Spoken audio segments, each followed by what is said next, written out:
The Zraki ruled the stars for over 10,000 years. Their massive ships traveled between galaxies with ease. Their weapons could destroy planets. Their soldiers conquered every world they found. No one could stop them. No one dared to try.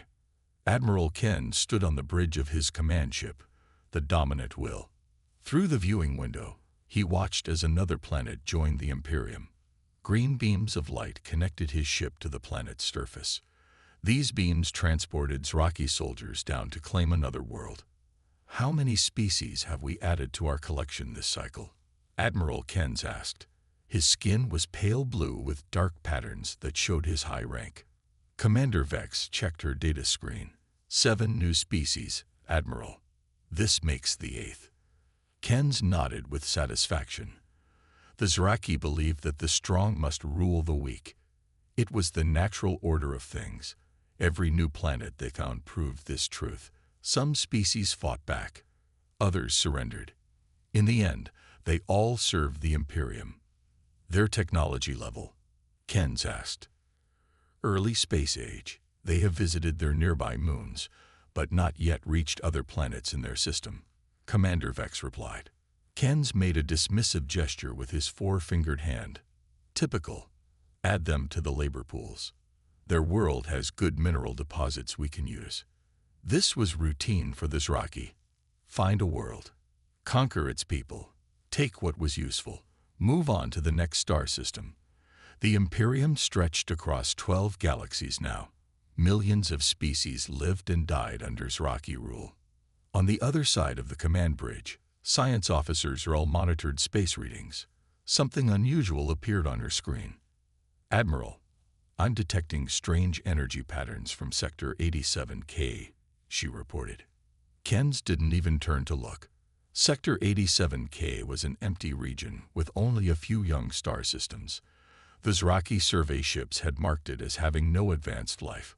Probably just a stellar phenomenon, Ken said. Record it for the science division to study later. Science officer Zrel wasn't convinced. The pattern seems artificial, Admiral. It repeats in a way natural phenomena don't. This caught Ken's attention. He moved to her station and studied the readings.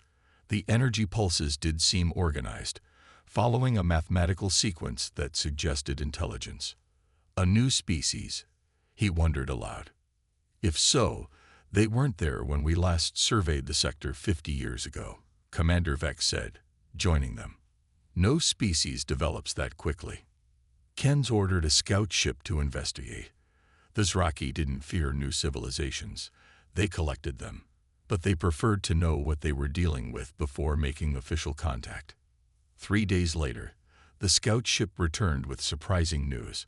In Sector 87K, orbiting an ordinary yellow star, was a blue planet teeming with life.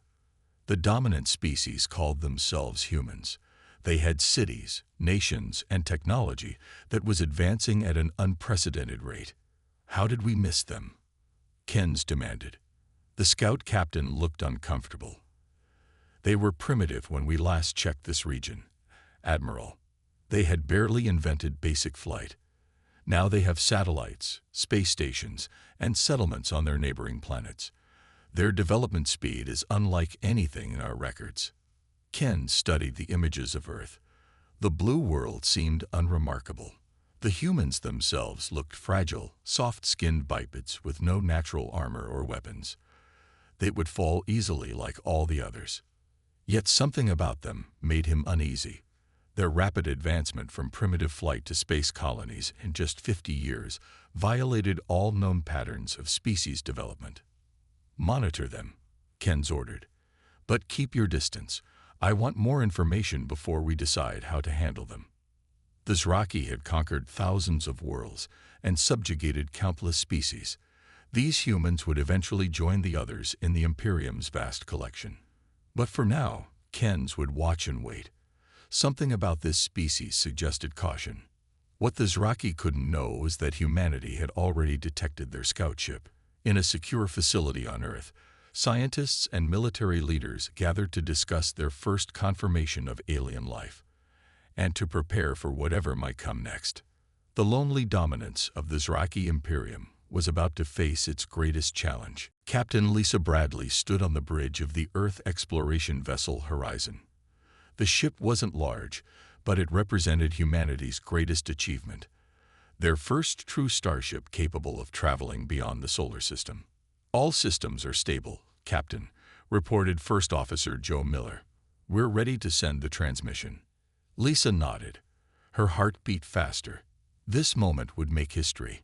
For decades, humans had sent radio signals into space, hoping someone might hear. Today, they would do something different. The Horizon carried a new communication device that could send focused, powerful signals across vast distances. "Begin transmission," Lisa ordered. The message was simple. "Greetings from Earth. We are humans. We seek peaceful contact with other intelligent life. We offer friendship and knowledge exchange."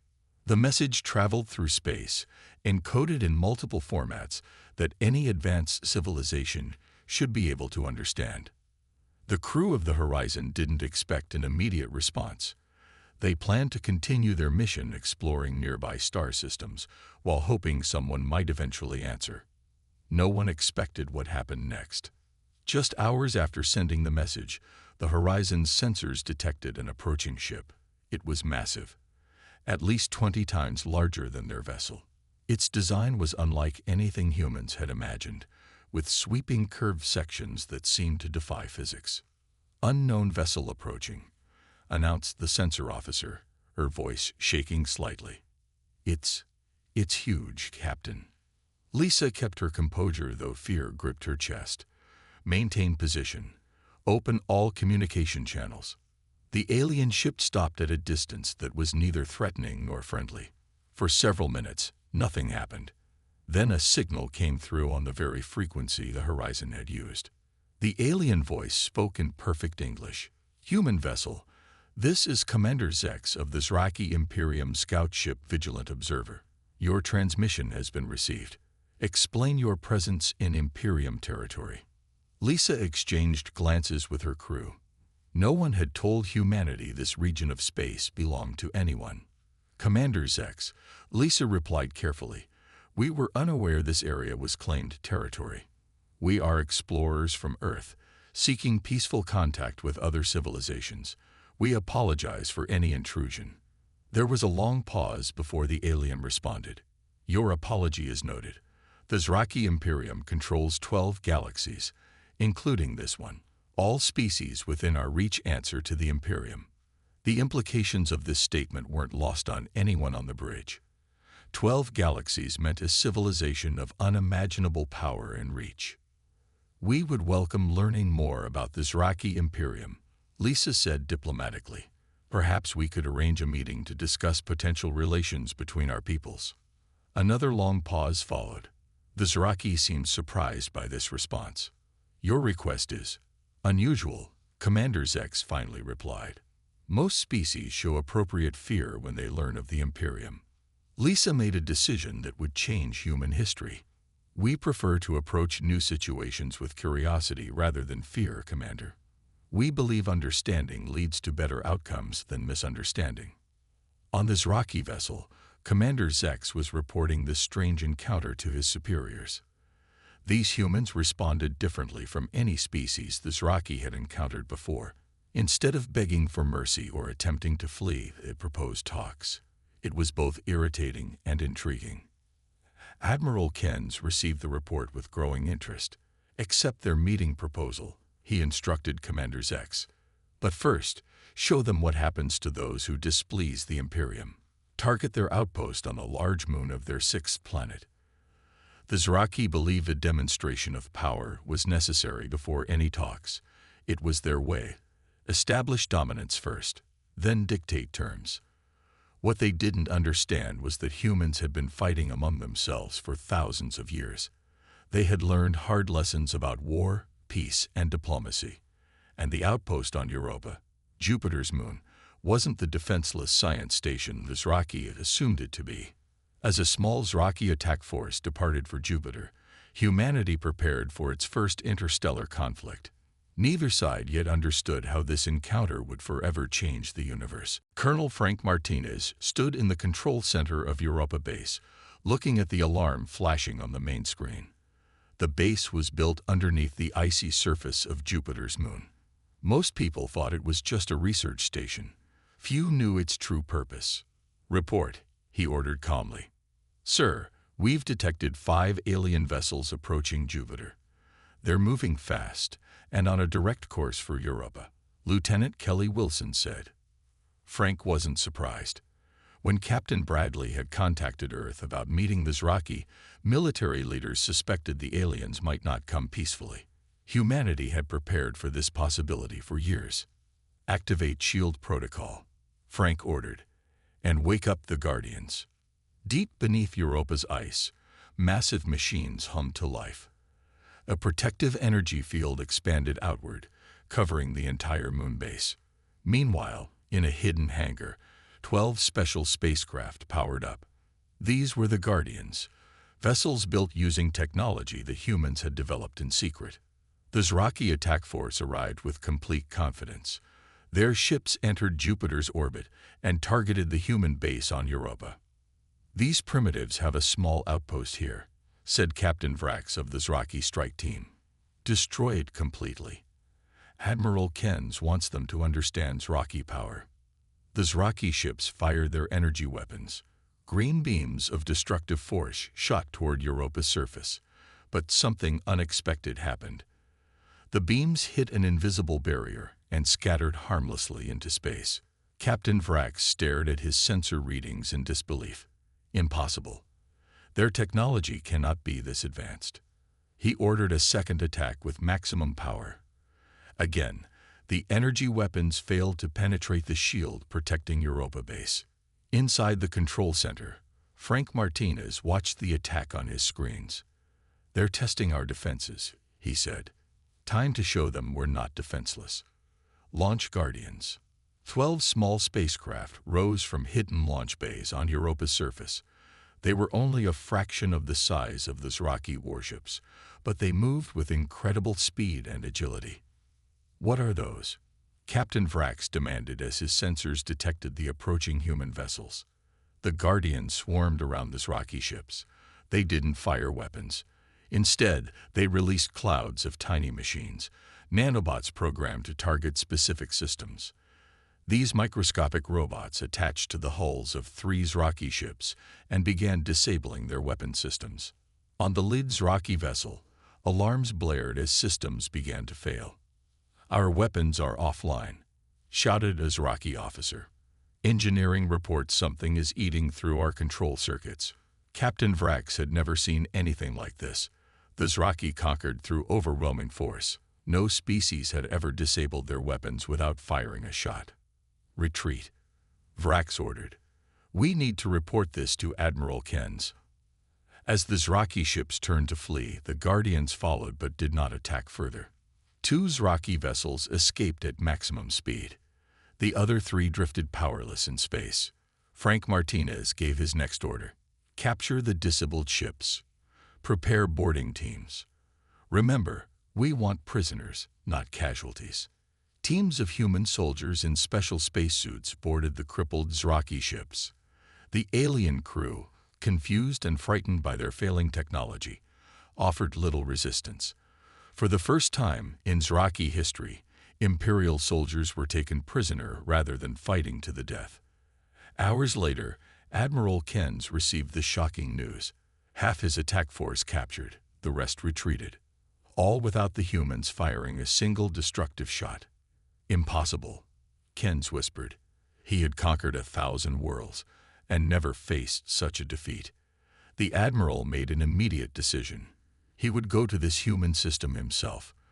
With his flagship and a fleet of 100 warships, these humans were clearly more dangerous than they appeared. On Earth, leaders received Colonel Martinez's report with mixed emotions. They had successfully defended themselves, but in doing so, they had likely provoked a much larger conflict with a vastly more powerful enemy. The real test was just beginning. Dr. Olivia Watts worked through the night in her lab at the Global Defense Center. 3 Zraki prisoners had been brought to Earth under heavy guard. As Earth's top expert in alien languages, Olivia had the important job of finding a way to talk with them. "Play the recording again," she told her assistant, Sam. The computer showed video of Zraki speaking. The alien had blue skin with patterns across its face. It had 4 arms and spoke in strange sounds that changed pitch rapidly. Olivia noticed something odd. Each time the Zraki spoke, the lights in its holding cell flickered slightly. At first, she thought it was a problem with the recording. But after watching for hours, she realized the pattern was consistent. "The lights respond to their speech," she said suddenly. "It's not random." Sam looked confused. "What do you mean?" "Their language doesn't just communicate with sound. It emits energy patterns." Olivia grabbed her tablet and pulled up data from the captured Zraki ships. "Look at this. When Zraki give commands to their machines, they don't use keyboards or buttons. They speak." Understanding dawned on Sam's face. Their language is connected to their technology. Yes, they evolved to use sound waves that carry energy patterns. It's how they control their ships, their weapons, everything. Olivia could barely contain her excitement. "And we don't have that ability. That's why they didn't understand how our technology works." This discovery changed everything. Humans and Zraki had developed technology in completely different ways. While the Zraki relied on their biological connection to their machines, humans had created technology that worked independently from their bodies. Meanwhile, on the other side of the planet, mining engineer Jack Harrison made another important discovery. He had been studying materials from the captured Zraki ships. "This doesn't make sense," he muttered as he looked at test results. Jack had exposed common Earth minerals to energy fields similar to those used by Zraki technology. The results were amazing. Jack called his supervisor immediately. "The minerals react to Zraki energy fields. They transform and amplify the energy. This could be why our shields worked against their weapons." Without knowing it, humans had built their base on Europa using materials that naturally resisted Zraki technology. It wasn't advanced planning. It was luck. Jack's discovery and Olivia's breakthrough happened just in time. Earth's long-range sensors detected a massive fleet of Zraki ships approaching the solar system. Admiral Ken's was coming with 100 warships. In the United Nations Emergency Council meeting, world leaders gathered to hear the news. "We have 7 days before they arrive," General Laura Kelly reported. "Their force is much larger than what we faced at Europa." Panic filled the room until United Nations Secretary General Sofia Martinez stood up. She was known for thinking differently. "We can't win a direct fight against their fleet," she said calmly. "But thanks to Dr. Watts and Mr. Harrison, we now understand something important about the Zraki. Their greatest strength, their connection to their technology, might also be their weakness." She turned to the screens showing data from both discoveries. The Zraki have always conquered through superior force. When that fails, they don't know what to do. They've never needed diplomacy or compromise. "What are you suggesting?" asked the Chinese representative. "I'm suggesting we invite Admiral Ken's to Earth," Sofia said. The room erupted in shocked voices. "Invite them. They're coming to destroy us," someone shouted. Sofia raised her hand for silence. "They expect us to fight or surrender. Let's do something they'll never expect. Let's treat them as honored guests instead of enemies." Many thought the plan was crazy, but after hours of debate, they agreed it was worth trying. Fighting would likely end in Earth's destruction. An unexpected diplomatic approach might confuse the Zraki enough to buy time. Earth sent a new message toward the approaching Zraki fleet. "Admiral Ken's of the Zraki Imperium, we invite you to Earth for a diplomatic summit between our peoples. We offer peaceful dialogue and cultural exchange." On his flagship, Admiral Ken's received this message with total surprise. In 10,000 years of Zraki conquest, no species had ever responded to an invasion fleet with an invitation to talk. Admiral Ken stood on the bridge of his massive flagship, the Imperial Dominance. The ship was 20 times larger than any human vessel. Its weapons could destroy entire cities with a single blast. 100 similar warships followed behind him, ready to punish the humans for their resistance. They invite us to talks. Ken said, reading the human message again. Is this some kind of trick? Commander Vex studied the sensor readings. Our scans show they are preparing defenses, Admiral. But they have also cleared a landing area near their largest city. Their message appears genuine. In 10,000 years of conquering worlds, Kens had never received such an invitation. Species either fought or surrendered. None had ever invited Zraki leaders to diplomatic meetings as equals. It could be a trap, suggested his security chief. Kens considered this possibility. Even if it is, what harm could these primitives do to me? Their weapons at Europa were clever but defensive. They lacked the power to threaten a High Admiral of the Imperium.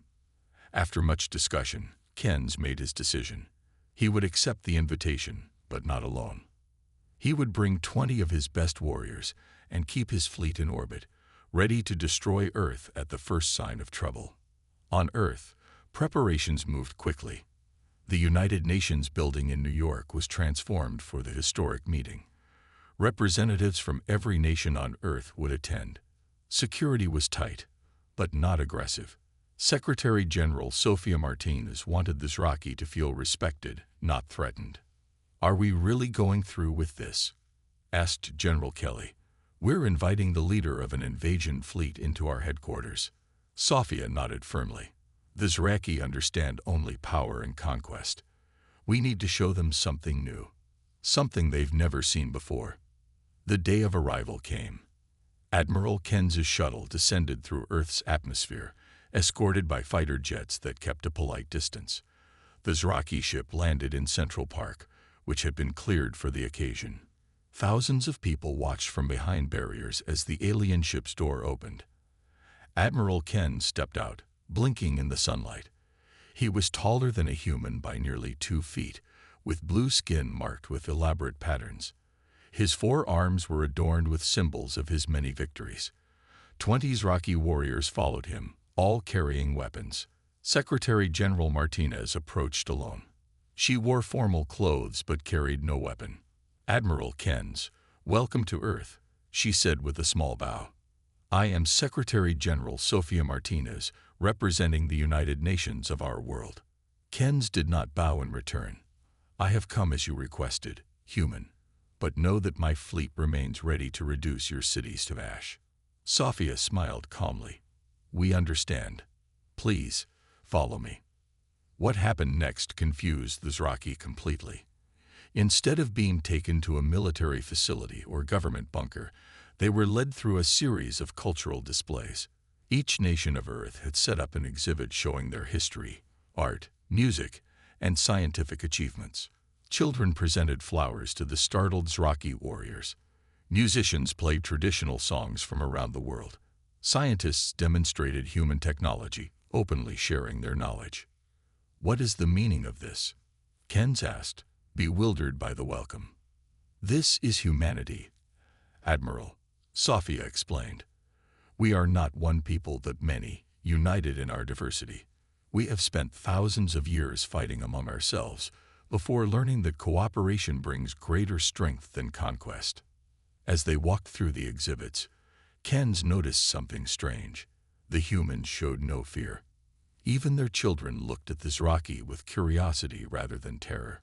It was deeply unsettling to a species used to inspiring dread. The tour ended in the General Assembly Hall, where representatives from every Earth nation waited. As Kens entered, they all stood in a sign of respect. This was not how conquered species behaved. Now, Admiral, said Sofia, shall we begin our real discussions? We have a proposal that might interest the Imperium. For the first time in his long life, Admiral Kens felt uncertain. These humans were nothing like any species he had encountered before. Major Alan Peterson stood at the center of the United Nations General Assembly Hall. All eyes were on him, human and Zraki alike. As Earth's top space defense officer, he had been chosen to present humanity's proposal to Admiral Kens. Alan cleared his throat and pressed a button on his remote. A large screen behind him lit up, showing images of deep space. Admiral Ken's honored representatives of the Zraki Imperium. He began, "What I'm about to show you may be difficult to believe. 6 months ago, our deep space telescopes detected something unusual at the edge of our galaxy. The screen showed strange energy patterns, massive and organized, moving slowly toward both Earth and Zraki space. Our scientists analyzed these readings," Alan continued. "They indicate a civilization far more advanced than either humans or the Zraki. A civilization that appears to be expanding aggressively." Admiral Ken's leaned forward, his 4 eyes narrowing. "You expect me to believe this? This could be a trick, images created to deceive us." Alan nodded to a human scientist, who handed a data device to one of the Zraki officers. "These are our raw findings. Your scientists can verify them with your own equipment. We have nothing to gain by lying about this." The Zraki officer examined the data and whispered something to Admiral Ken's. The Admiral's expression changed slightly. "Even if this is true," Ken said slowly, "the Imperium has faced many enemies. We have conquered them all." Alan shook his head. "These energy signatures suggest technology far beyond either of our civilizations. Neither of us would survive alone." He paused, then continued with confidence, "But together, we might have a chance." Murmurs filled the room as Alan outlined the human proposal. An alliance between Earth and the Zraki Imperium against this unknown threat. Humans would share their unique technological approaches while learning from Zraki's vast experience. "We don't seek to destroy you, Admiral," Alan explained, looking directly at Ken's. "Unlike any species you've encountered, we believe in coexistence and mutual benefit. Our species survived centuries of internal conflict by learning to cooperate. We can teach you this while you share your knowledge with us." The Zraki delegation was visibly uncomfortable. The concept of alliance rather than conquest was foreign to them. In their history, there were only rulers and the ruled predators and prey. "How do we know we can trust you?" asked Commander Vex. "You disabled our ships at Europa. You could be planning to use our own technology against us." Alan smiled. "A fair question. Trust must be earned on both sides. That's why we propose starting with a joint research station, neutral territory where scientists from both our worlds can work together." As evidence of good faith, Alan revealed that humans had already developed shields that could protect both Earth and Zraki worlds from the energy weapons used by the approaching threat. These shields were based on the accidental discovery of how Earth minerals interacted with Zraki energy fields. "We could have kept this discovery secret," Alan said. "Instead, we offer to share it immediately. Not as a sign of surrender, but as the first step in a new relationship between our peoples." Admiral Ken's remained silent for a long time. In his thousands of years commanding the Imperium's forces, no conquered species had ever offered alliance. The idea was revolutionary, dangerous, even. Many in the Imperium would see it as weakness. Yet the data about the approaching threat seemed genuine. And these humans were unlike any species the Zraki had encountered. They had technology that developed along entirely different paths. Their thinking was different. Their approach to conflict was different. "I will consider your proposal," Ken's finally said. "But the Imperium does not form alliances easily. You would need to prove your worth beyond these initial offerings." Alan nodded. "We understand, Admiral. And we're prepared to do exactly that. If you'll allow us, we'd like to show you something tomorrow that might help convince you." The meeting adjourned with tension still thick in the air. The fate of both civilizations hung in the balance. The Zraki returned to their shuttle, confused by humans and their strange ideas about cooperation and alliance. Dr. Nicole Foster led Admiral Ken's and his officers through the Global Environmental Restoration Center. The huge building housed Earth's most advanced technology. Today, it would be the site of humanity's most important demonstration. "What you are about to see," Nicole explained as they walked, "is something the Zraki Imperium has never considered important. But for humans, it has become essential to our survival. They entered a large room with a central platform. On it sat what looked like ordinary soil in a clear container. Next to it was a vial of dark liquid that seemed to move on its own. "This soil comes from a place humans nearly destroyed," Nickel said. "For centuries, we damaged our planet through pollution and careless use of resources. This area was so toxic that nothing could grow there." Admiral Kens looked unimpressed. "Many species destroy their environments. It is of little consequence. When a world is used up, the Imperium simply takes another." Nickel smiled. "That approach works when you have 12 galaxies. But humans had only one planet. We had to learn to repair what we damage." She took the dark liquid and poured it over the dead soil. At first, nothing happened. Then, slowly, the soil began to change color. Tiny green sprouts appeared, growing visibly before their eyes.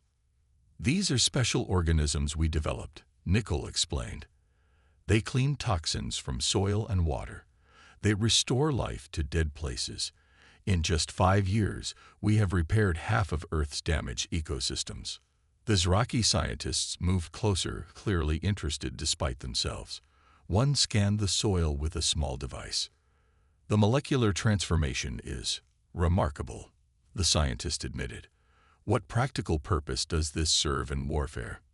"None," Nickel said simply. "This technology heals, it doesn't destroy.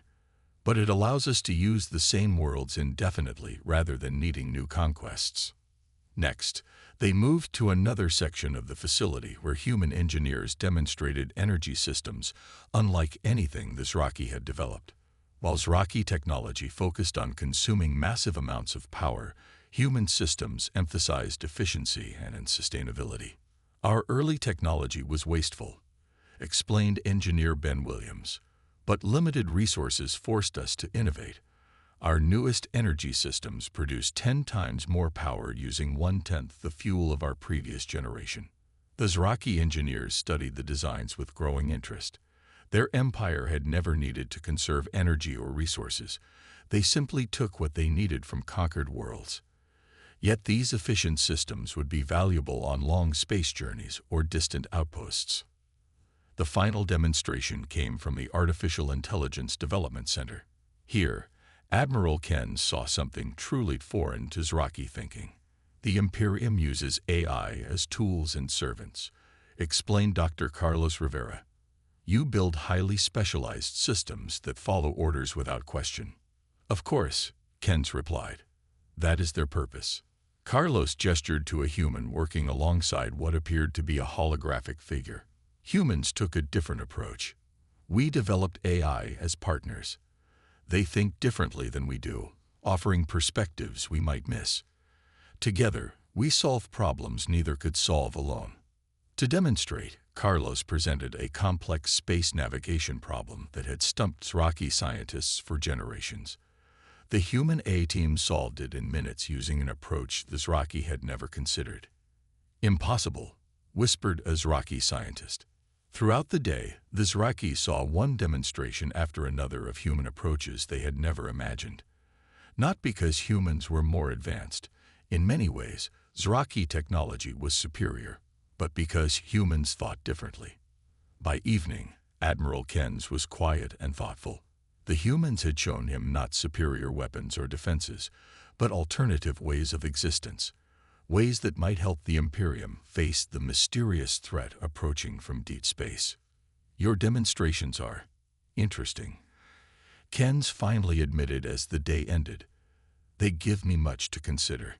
Secretary General Martinez, who had joined them for the final presentation, nodded. "We hope so, Admiral. Tomorrow, we would like to discuss specifics of how an alliance might work, if you're willing."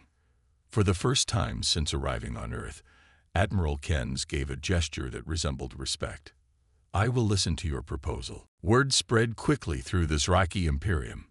Admiral Kens, their greatest military leader, was considering an alliance with the species called humans.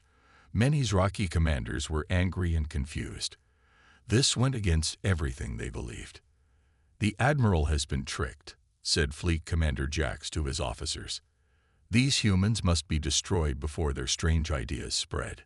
A dozen high-ranking Zraki military leaders agreed with him. They prepared their warships to attack Earth, ignoring Admiral Kenz's orders to wait. The old ways of conquest had served the Imperium for 10,000 years. They would not abandon them now. But not all Zraki felt this way. Younger officers who had seen the reports from Earth were curious. Scientist Laurel, who had studied the human demonstrations, spoke to a growing number of supporters. "The humans offer us something new," Laurel told them. "Not submission, but partnership. Their thinking is different from ours. Together, we might become stronger than either of us could be alone." As both sides argued, evidence continued to mount about the approaching threat from deep space.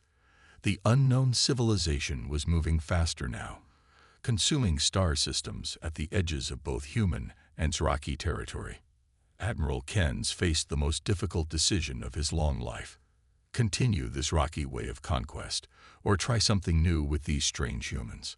After days of consideration, he made his choice. Between Earth and Zraki space, humans had quickly built a neutral meeting place. The space station Unity floated in the emptiness, neither in human nor Zraki territory. Here, representatives from both species gathered for a historic meeting. The station's main hall was filled with tension as Admiral Kenz entered, followed by his officers. Secretary General Martinez waited with Earth's leaders. Between them was a simple table with a document: the first ever alliance treaty between humans and the Zraki Imperium.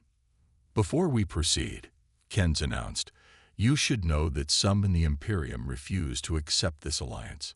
A rebel fleet approaches, intent on destroying Earth and anyone who supports this treaty." Gasps filled the room, but Martinez remained calm.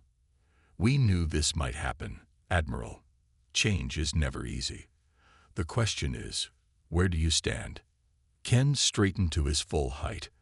"I have lived for 300 years. I have conquered 1,000 worlds. I believe the Zraki way was the only way."